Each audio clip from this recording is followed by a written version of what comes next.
Tim Bulan Sabit Merah Mesir telah mengonfirmasi bahwa bantuan dari masyarakat dan pemerintah Indonesia telah masuk ke Gaza, Palestina pada 9 November 2023 lalu.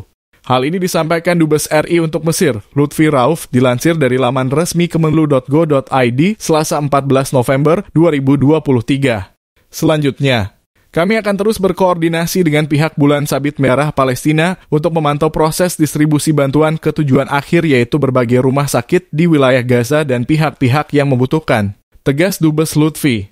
Lutfi menyampaikan harapan agar bantuan kemanusiaan dari Indonesia dapat segera diterima oleh masyarakat Palestina yang membutuhkan dan dapat membantu meringankan kesulitan dan penderitaan yang dialami mereka. Sebagaimana ditegaskan Menlu RI, Indonesia bersama Palestina, Indonesia tegas mendukung perjuangan bangsa Palestina, ujarnya. Dia juga menegaskan terkait komitmen KBRI Kairo untuk memonitor kelancaran pendistribusian bantuan tersebut di Gaza. Sebagaimana diketahui pada 4 November 2023 lalu Presiden Joko Widodo telah memberangkatkan bantuan kemanusiaan dari rakyat dan pemerintah Indonesia untuk masyarakat Palestina di Gaza.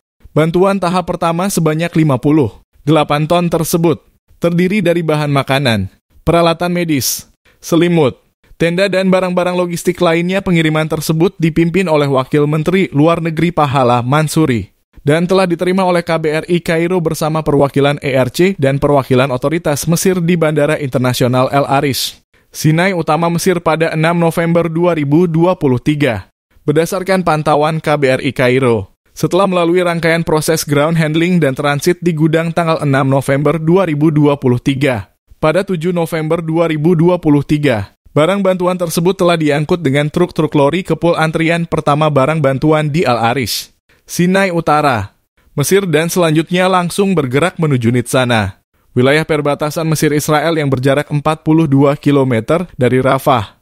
Pada 8 November 2023 dilaporkan bahwa truk-truk lori yang mengangkut bantuan dimaksud telah masuk dalam antrian untuk pengecekan fisik yang dilakukan oleh pihak Israel di pintu gerbang perbatasan Rafah. Pada 9 November 2023, tim ERC di lapangan telah mengkonfirmasikan kepada KBRI Kairo bahwa truk-truk yang membawa bantuan tahap pertama dari Indonesia telah berhasil masuk ke Gaza. Berita tersebut dikonfirmasi melalui pemberitaan Al Jazeera tanggal 10 November 2023 yang mengutip pernyataan pihak militer Israel yang menyatakan bahwa sekitar 700 truk bantuan kemanusiaan telah memasuki Gaza, di mana pada liputan dimaksud salah satunya memperlihatkan footage truk pembawa bantuan dari Indonesia.